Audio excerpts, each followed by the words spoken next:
부처님께서는 이렇게 말씀하셨습니다. 안 됐을 때 화가 나는 것은 욕심이다. 처음 이 말씀을 들으면 조금 의외일 수 있습니다. 화는 그냥 자연스러운 감정인데 왜 욕심이라고 하실까요? 여러분, 잠깐 생각해 보세요. 언제 화가 나시나요? 회사에서 열심히 준비한 프로젝트가 무산됐을 때, 오랜 시간 공들인 계획이 틀어졌을 때, 사랑하는 사람이 내 마음을 알아주지 않을 때, 아이들이 말을 듣지 않을 때, 이 모든 상황에는 공통점이 있습니다. 바로 내가 원하는 대로 되지 않았다는 것이죠. 부처님께서 말씀하신 화의 본질을 들여다보면 화는 항상 기대와 현실 사이의 괴리에서 발생합니다. 우리가 그린 그림과 실제 일어난 일 사이의 차이, 그것이 바로 화의 씨앗입니다. 그런데 잠깐 이것을 다시 보면 어떨까요? 내가 원하는 대로 되어야 한다는 생각 자체가 욕심이 아닐까요? 불교에서 말하는 욕심은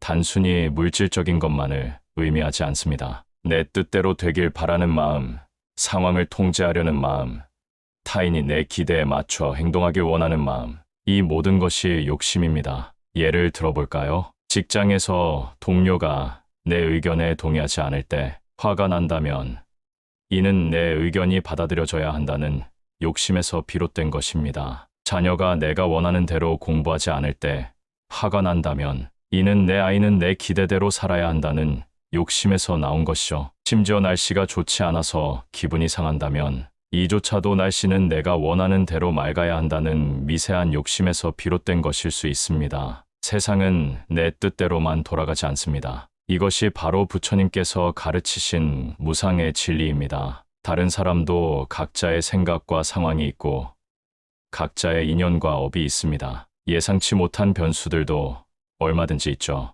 우리가 아무리 완벽하게 계획을 세워도 아무리 정성을 다해 노력해도 결과는 우리 뜻대로만 되지 않습니다. 이것이 세상의 실상입니다. 그런데 우리는 자꾸 세상이 내 뜻대로 돌아가야 한다고 생각합니다. 마치 내가 우주의 중심인 것처럼 말이죠. 부처님께서는 이런 착각을 아상이라고 하셨습니다. 나라는 존재를 실체로 여기고 세상이 나를 중심으로 돌아가야 한다고 생각하는 것이죠. 하지만 실제로는 모든 것이 인연에 따라 일어나고 사라집니다. 내 의지만으로 모든 것을 좌우할 수 있다고 생각하는 것 자체가 착각입니다. 친구나 가족이 내 말을 듣지 않을 때 속상하고 화가 납니다. 하지만 다른 사람도 각자의 생각과 판단이 있습니다. 내 의견이 옳다고 해서 상대방이 반드시 따라야 할 의무는 없습니다. 상대방이 내 뜻대로 행동하길 바라는 것, 이것도 욕심입니다. 교통이 막혀서 늦을 때, 주문한 음식이 늦게 나올 때, 날씨가 예보와 다를 때, 이런 작은 일들로도 우리는 짜증을 냅니다. 하지만 이 모든 것들이 내 통제 범위 밖의 일들입니다. 통제할 수 없는 것들이 내 뜻대로 되길 바라는 것, 이것이 바로 욕심의 정체입니다. 그렇다면 어떻게 해야 할까요?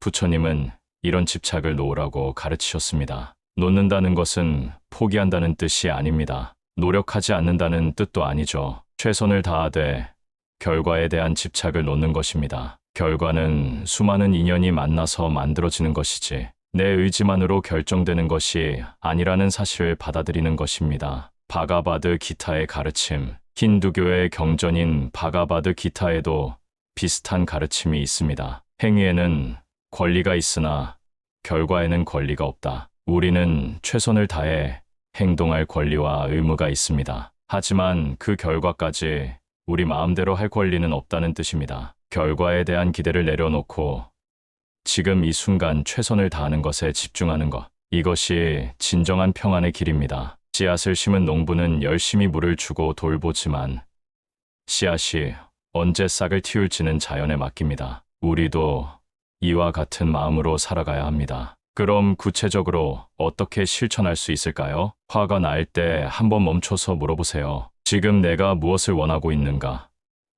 내가 무엇에 집착하고 있는가? 이 질문만으로도 화의 강도가 많이 줄어듭니다. 감정에 휩쓸리지 않고 한 발짝 뒤로 물러서서 관찰하는 것이죠. 현실을 있는 그대로 받아들이려고 노력해보세요. 지금 이 상황이 내가 원한 것은 아니지만 이것이 현실이다. 나는 이 현실을 어떻게 대처할 것인가? 저항하지 말고 흘러가도록 놔두는 것입니다. 이 원함을 놓을 수 있을까?